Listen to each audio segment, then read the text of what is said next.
ભગવાનની વિશેષ કૃપામય તે તમે અત્યાર સુધી જ્યાં જ્યાં મંદિરો જ્યાં જ્યાં ધામે ફર્યા છો, કોઈએ ચામુંડા ચોટીલા માતાએ કે પાવાગઢ મહાકાળી માતાએ કે અંબાજી કે ડાકોર કે દ્વારકા કે સોમનાથ, કોઈ પણ જગ્યાએ તમે દર્શનની ભાવનાથી હેતુથી કદાચ ગયા હશો, કોઈ મંદિરે રવિવાર ભર્યા હશે, પણ એ બધા દર્શન તમારા ક્યારે એડે ગયા?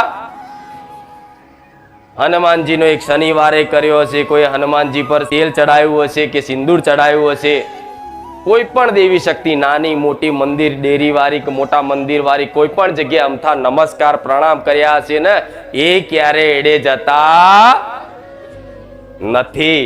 આ વાતનો વિશ્વાસ દરેક રાખજો. એટલે જ્યાં જ્યાં અત્યાર સુધી તમે ગયા, જ્યાં જ્યાં ગયા ત્યાં કંઈ પણ શીખ્યા, તમને જીવનમાં ક્યાંક જવાથી કંઈ પણ સાચી દિશા સાચું માર્ગદર્શન મળ્યું હોય તો એ આજના દિવસે દરેકના મનથી યાદ કરી એમને પ્રણામ કરી લેજો. સૌ પ્રથમ જો કદાચ તમારો આ ધરતી પર જન્મ થયો છે ને, તો સૌ પ્રથમ તમને કોઈ શિક્ષા આલવા વાળા હશે ને તો તમારા માતા પિતા.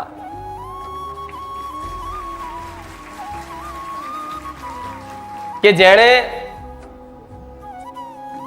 બોલતા શીખવાડ્યું, વસ્તુનું જ્ઞાન કરાયું. આજે તમે ગુજરાતી સ્પષ્ટ રીતે બોલી શકો છો, માતૃભાષા છે, તો આ ગુજરાતી સૌ પ્રથમ કોણે શીખવાડી? તમારા માતા પિતાએ. મમ્મી પપ્પા બોલતા શીખવાડ્યું, કાકા કાકી દાદા દાદી મામા મામી, બધું તમારા માતા પિતાએ શીખવાડ્યું ને. એ પછી એ જ માતા પિતાએ આના બહુચર માં કહેવાય, આના ચામુંડ માં કહેવાય, આના મેલડી માં કહેવાય, આના ખોડિયાર માં કહેવાય, આના સિકોતર માં કહેવાય, આના બ્રહ્માણી માતા કહેવાય, આના શંકર ભગવાન કહેવાય, આના કૃષ્ણ ભગવાન કહેવાય, આના હનુમાનજી મહારાજ કહેવાય. કે ના? તો આ બધું જ તમને નાનપણથી જ 5 વર્ષની ઉંમરના તમે થયા હશો એ પહેલા આ બધું જ જ્ઞાન તમને તમારા માતા પિતાએ જ આપ્યું હશે. માતા પિતાએ જ આપ્યું ને. તો આજ કેટલા લોકો માતા પિતાને પ્રણામ કરીને આયા? સરસ. જે પ્રણામ કરીને આવ્યું છે દિલથી, એમને મારા ખૂબ આશીર્વાદ રહેશે. અને જે પ્રણામ કર્યા વગર હજુ એમને એમ આવ્યું હશે, એ ઘરે જઈને પ્રણામ કરશે, કાલે કરશે, એને મારા ખૂબ આશીર્વાદ રહેશે. કેમ કે તમને જો એવી દેવી શક્તિનું થોડું જ્ઞાન ના આપ્યું હોત એમણે, તો તમે આજ મારા ભક્ત ના બન્યા હોત. આજ મને માતાને ગુરુ તરીકે કદાચ સ્વીકારી ના હોત. બરાબર ને? આ તમે મારા ગુણગાન ગાવા આવ્યા છો. ગુણગાન ગાવા જ આવ્યા ને કે માં તે તારા પારે આયા, અમે આટલા વર્ષથી આવીએ છીએ માં, અમે તો અંધકારમાં હતા, અંધકારમાંથી માં જ્ઞાનના પ્રકાશમાં મારી તું ખુખાર મેલડી રોમવારી મેલડી લાઈ. એવું જ ને? એ હેતુથી આજ ગુરુ પૂનમના નિમિત્તના દર્શન કરવા આવ્યા છે કે આજ તો ગુરુ પૂનમ છે, સ્પેશિયલ દિવસ છે, આજ તો જવું પડશે. તો ભલે જે જે આયા છે દરેકને મારા મેલડીના ખૂબ રામ રામ ના.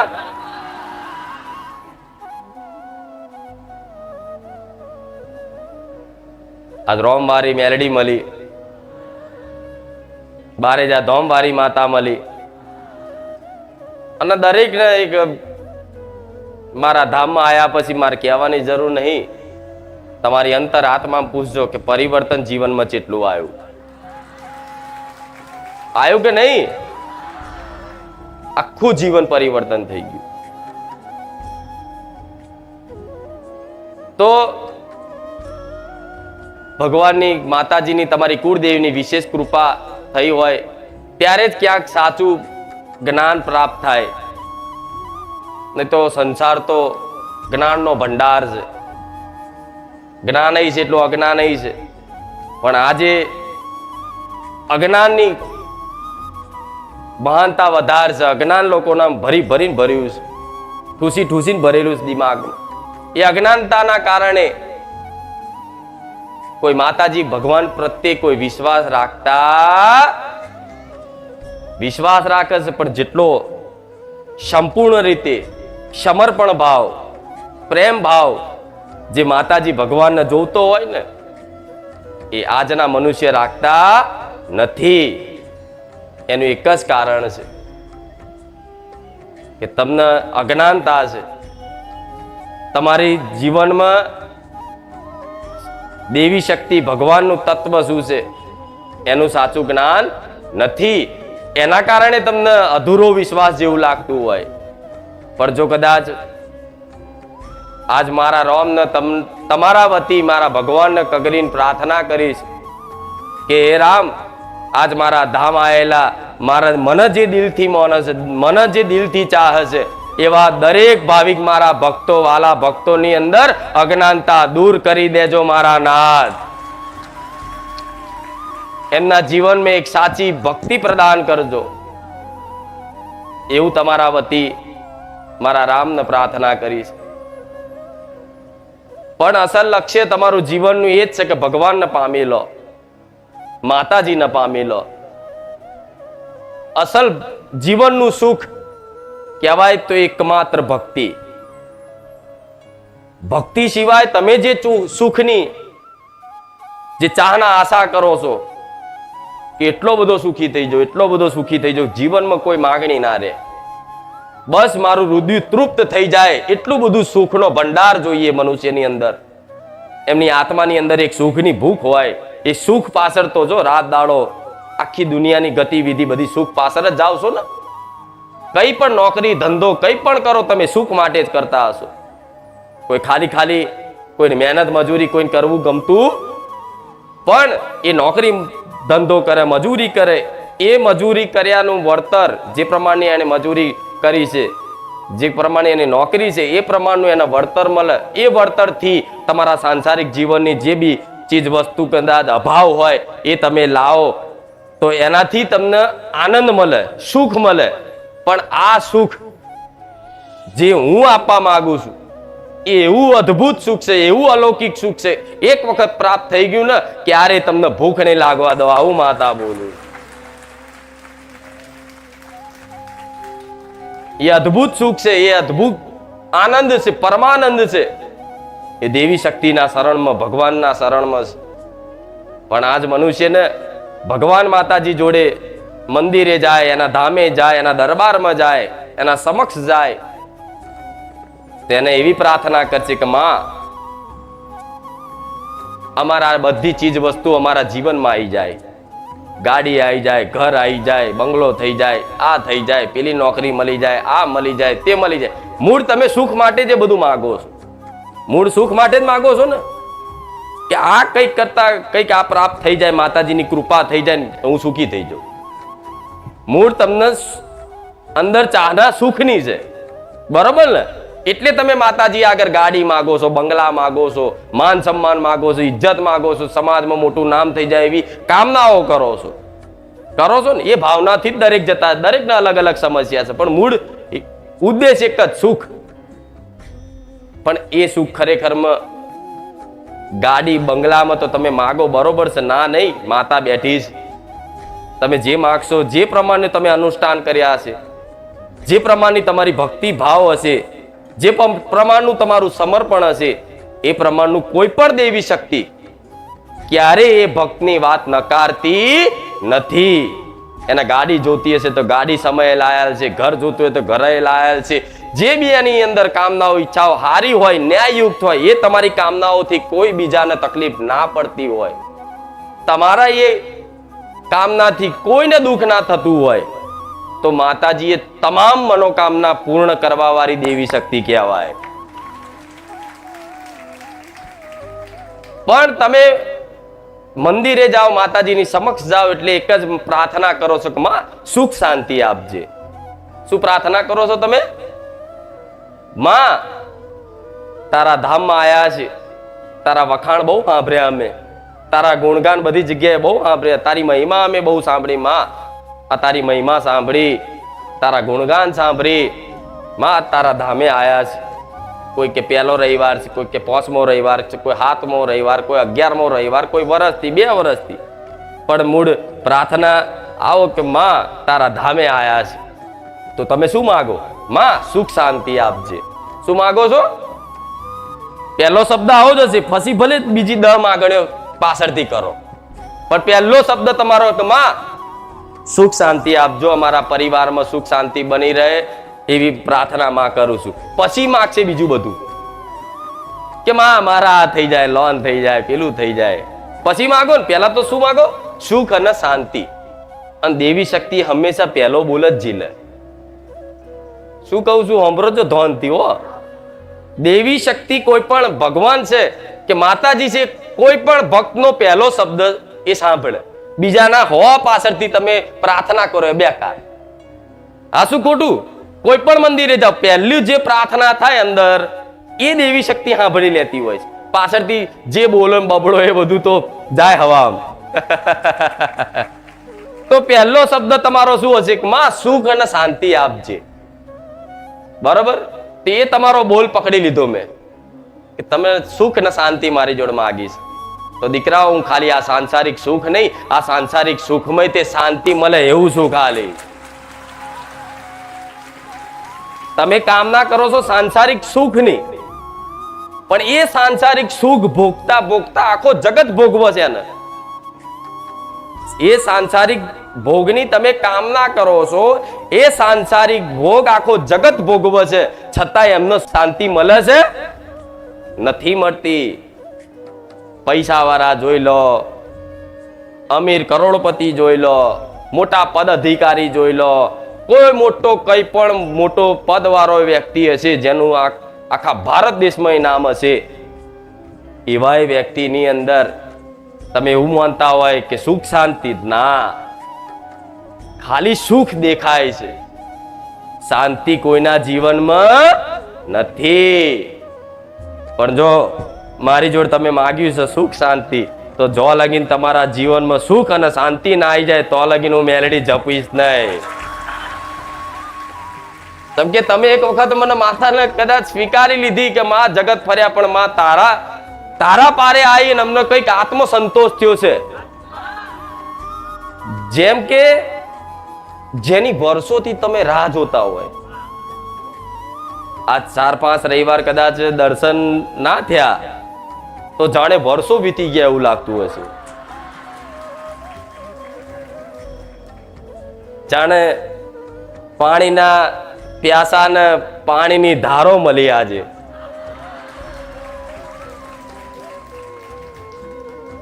આ શું ખોટું?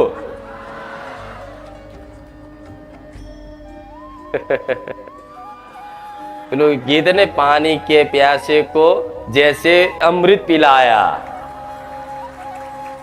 એટલે તમારી અંદર ભક્તિ તો પ્રગટ થઈ, એ 100%. ભલે કામ થયા ના થાય એ એક બાજુની વાત છે, પણ મારા પ્રત્યેની ભક્તિ તમારી અંદર પ્રગટ થઈ એ હું 100% જોઉં છું.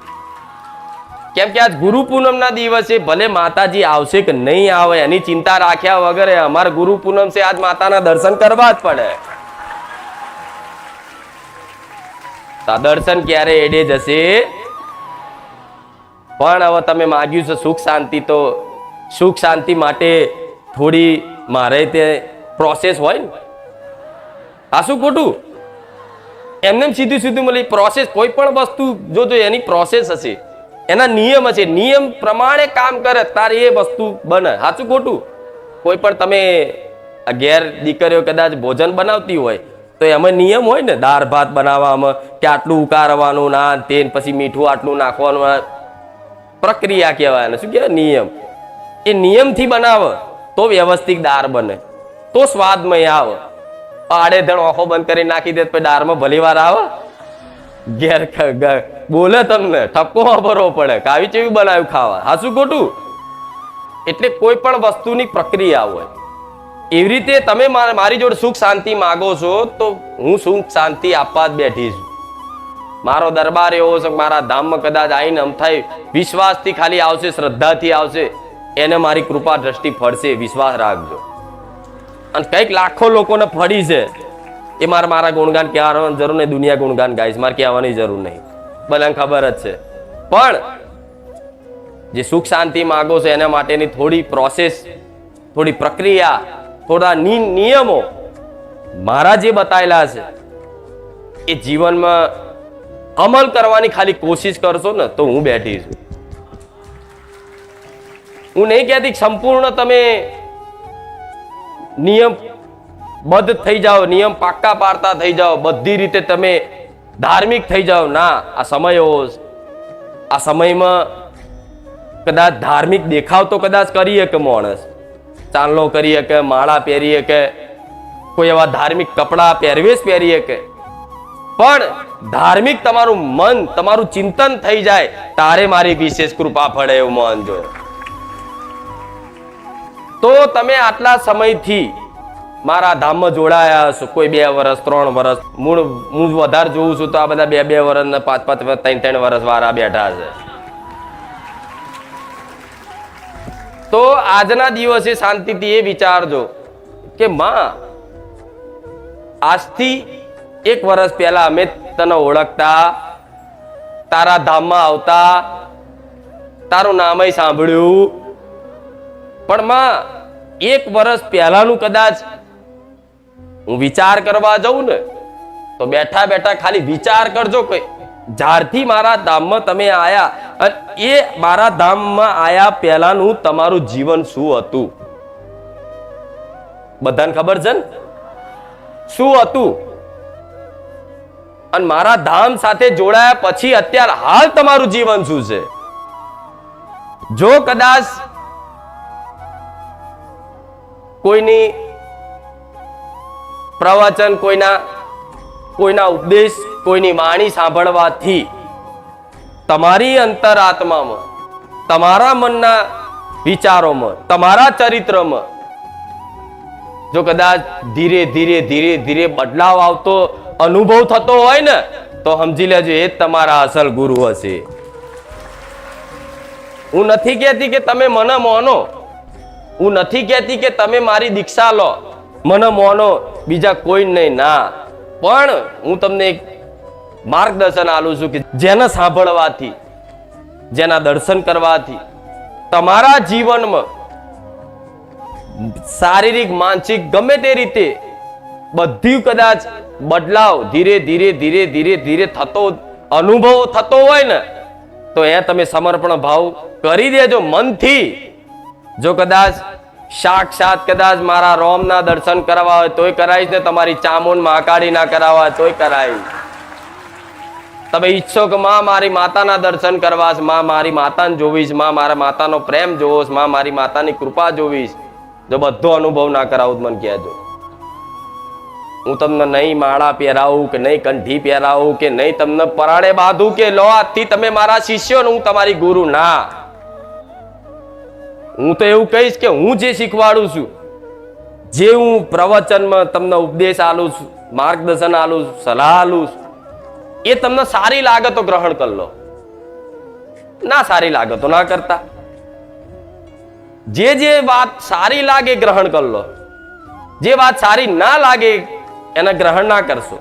પણ મારા કરતા કદાચ તમને બીજી જગ્યાએ કોઈ સાધુ સંતોની વાણી, કોઈ ઉપદેશ આપતા હોય સરસ જાતે, અને એ જગ્યાએ તમને જો કદાચ એવું લાગે કે ના આ ગ્રહણ કરવા જેવું છે તો હું મેરેડી જ ગ્રહણ કરાવું છું, કરી લેજો.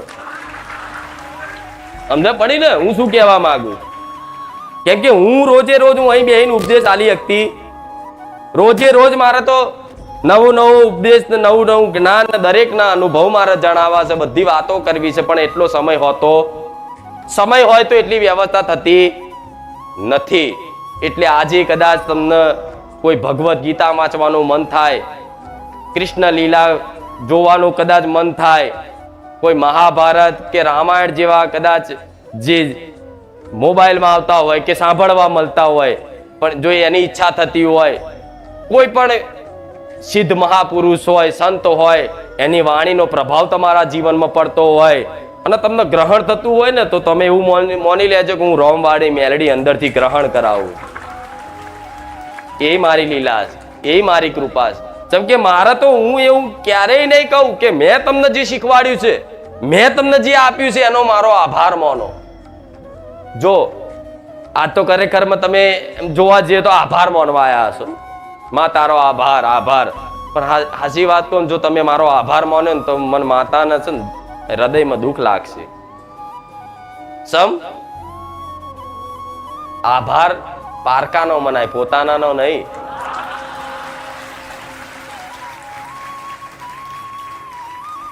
મારું હૃદય છે ને એમાં મને દર્દ થાય કે બસ દીકરી તે આભાર માની લીધો. કેમ કે માં એના દીકરાને ખવડાવે, દીકરાને ભૂખ લાગી હોય અને માં એના દીકરાને ખવડાવે અને દીકરો એમ કહે કે મમ્મી થેન્ક યુ, પતી ગયું. એની માં બે લાફા મારે થેન્ક યુ વારી, તારી માં શું મારી ફરજ છે? આ શું ખોટું? એના ખોટું તો લાગે કે નહીં? હા, હજુ માસી ખવડાવે તો કે આંટી થેન્ક યુ. ઇંગ્લિશ બોલ નાખું છું થોડું થોડું.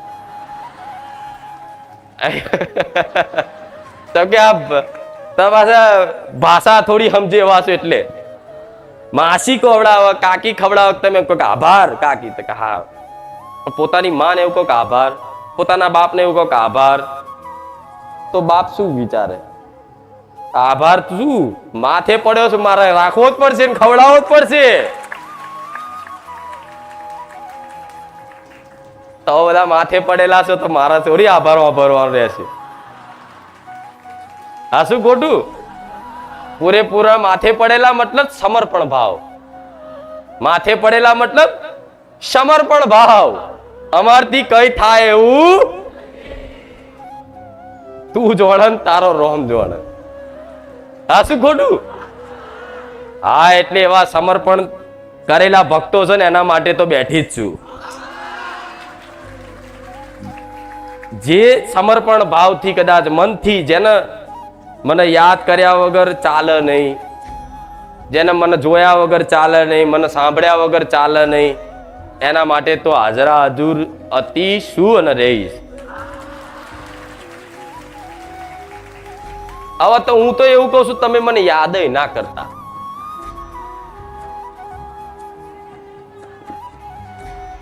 કહું એક, જો તમારું બધાનું જે ભાવથી જોડાયા છે એમનો બધાનો અનુભવ કહેવાનો સમય મળ્યો છે મને થોડો, અને ઓછા છે એટલે મને મજા આવી આજે.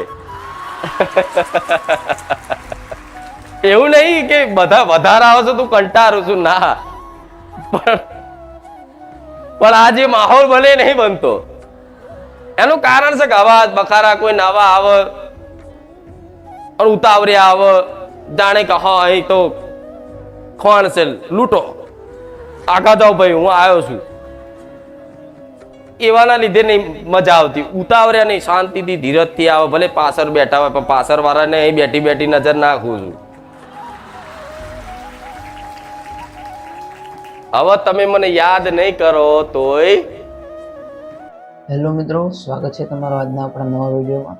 મિત્રો, ઘણા લોકો એવું કહે છે કે ભાઈ બારેજાધામમાં જવું છે તો બારેજાધામમાં કઈ રીતે કામ થાય છે, કેવા લોકોના કામ બારેજાધામમાં થાય છે અને કેવા લોકોના કામ થતા નથી.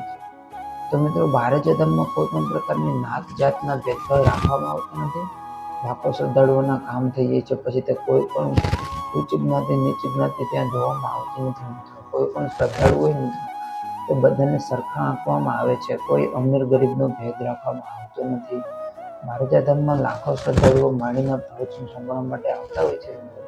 તો પ્રવચન સાંભળવા માટે લાખો શ્રદ્ધાળુઓ આવે છે તો માળીના સાનિધ્યમાં જે કોઈ પણ લોકો આવે છે તો તે લોકોના દુઃખ દૂર કરવા માટે માતા જે પ્રવચન આપે છે મિત્રો, એ પહેલા ત્યાં જોડાવાનું કામ કરતા હતા મિત્રો. પરંતુ પછી સમય જતા ત્યાં લાખો શ્રદ્ધાળુઓની ભીડ વધી ગઈ અને લોકો જોવા માટે પડાપડી કરવા માંડ્યા. માડીને એવું લાગ્યું કે હવે બધા સજા તરફ જાય છે તો તેણે પછી જોવાનું કામ બંધ કરી દીધું અને આ રીતે પ્રવચન જ્ઞાન આપવાનું નક્કી કર્યું મિત્રો. હવેથી ત્યાં રામ નામની બેંક પણ ખોલવામાં આવેલી છે મિત્રો, અને તેમાં જે તમે જે રામ નામ લખો મિત્રો એની ચોપડીઓ જમા કરવામાં આવે છે. અને માળીના સાનિધ્યમાં એક રામ નામની એપ પણ આવી છે મિત્રો, અને તેમાં પણ લાખો શ્રદ્ધાળુઓ તે ડાઉનલોડ કરીને રામ નામ ભજન કરે છે. તો રામ નામ ભજન કરાવવાનું કારણ શું છે મિત્રો? માતા એવું કહે છે કે માત્ર રામ નામ ભજન એક જ એવી વસ્તુ છે કે જેના કારણે તમે તમારા જે દુઃખ હોય મિત્રો તે દૂર કરી શકો. એક અલૌકિક શક્તિ રહેલી છે તેમાં, જેથી તમે તમારા દુઃખ હોય મિત્રો તે દૂર કરી શકો. પરંતુ જો મિત્રો તમને પણ રામ નામ શક્તિ પર તમને પણ એવું લાગતું હોય કે રામ નામથી તમારા દુઃખ દૂર થાય, તો તમે પણ મિત્રો એ રસ્તો જરૂરથી અપનાવજો. જીવનમાં કોઈ પણ પ્રકારની તકલીફ રહે તો તમે રામ નામનું તમારી પાસે ધન હોય મિત્રો તો એમાં કોઈ ભાગ પાડી શકે નહીં મિત્રો. પરંતુ મિત્રો જો તમે રામ ભગવાનને તમે માનતા હોય મિત્રો, કે કોઈ પણ દેવી શક્તિને તમે માનતા હોય તો તમે એનું નામ લ્યો, ભગવાન શ્રી રામનું નામ લ્યો મિત્રો. તો માતા એવું કહે છે કે એ એક જ નામ એવું છે કે જે એકવાર નામ લેવાથી હજારો પાપ, એકવાર નામ લેવાથી હજારો પાપ, હજારો દુર્ગુણો તમારા દૂર થઈ જાય મિત્રો. અને હજારો કરેલા જૂના જે નષ્ટ પાપ હોય મિત્રો એ પણ નષ્ટ થઈ જાય, એવી તાકાત છે મિત્રો રામ નામમાં. તો મિત્રો હવે બીજી વાત કરીએ કે બારેજાધામ જવું હોય ને તમારે ત્યાં માનતા કરવી હોય તો કેવી માનતાઓ કરવી? માતાના સાનિધ્યમાં આમ તો લોકો ચાલીને અથવા તો પગપાળા એવી બધી માનતાઓ રાખતા જ હોય છે મિત્રો. ઘણા દંડ બેઠક કરતા કરતા પણ આવતા હોય છે. તો માતા એવું કહે છે કે જો તમારે ખરેખર બારેજાધામમાં આવવું જ હોય, તમારે ખરેખર માનતાઓ કરવી જ હોય જેથી બીજાનું પણ ભલું થઈ જાય અને તમારું પણ કામ થઈ જાય, તો અમુક માનતાઓ એવી છે કે જે કરવાથી માતાને તમે ખૂબ જ વહાલા બની જાઓ મિત્રો. તો એ કઈ માનતાઓ છે? તો માતા એવું કહે છે કે જો તમે ચાલીને આવો કે એવી બધી પગપાળા ને એવી તમે માનતાઓ કરો, તમારો ભાવ છે હું માનું છું, પરંતુ મિત્રો એવું કહેવાય કે બારેજાધામની મેલડીમાં તો પશુની દેવી પણ છે મિત્રો. એવું જ નહીં કે માણસ જ, તેના માટે બધા જીવ સરખા છે મિત્રો. તો માતા માટે તમે જો મિત્રો કૂતરાને બિસ્કિટ અથવા તો દૂધ સાથે બિસ્કિટ અથવા તો રોટલી આપો એવી માનતા રાખો, કે પછી ગાયને રોટલી આપવાની માનતા રાખો, અથવા તો ગાયને ભૂરા નાખવાની માનતા રાખો, અથવા તો તમે ચકલીને ચણ નાખવાની માનતા રાખો, અથવા તો કીડિયું હોય તેને કીડિયારું પૂરવાની માનતા રાખો. તો મિત્રો માતા એવું કહે છે કે આવી માનતાઓ રાખવાથી તમારું જીવન 100% સફળ થશે મિત્રો. તમારી માનતાઓ 100% સફળ થશે. તો વિડીયો પસંદ આવે તો વિડીયોને લાઈક કરજો, ચેનલને સબસ્ક્રાઈબ કરજો. જય ખૂંખાર મેળીમાં, જય હો બારેજાધામ.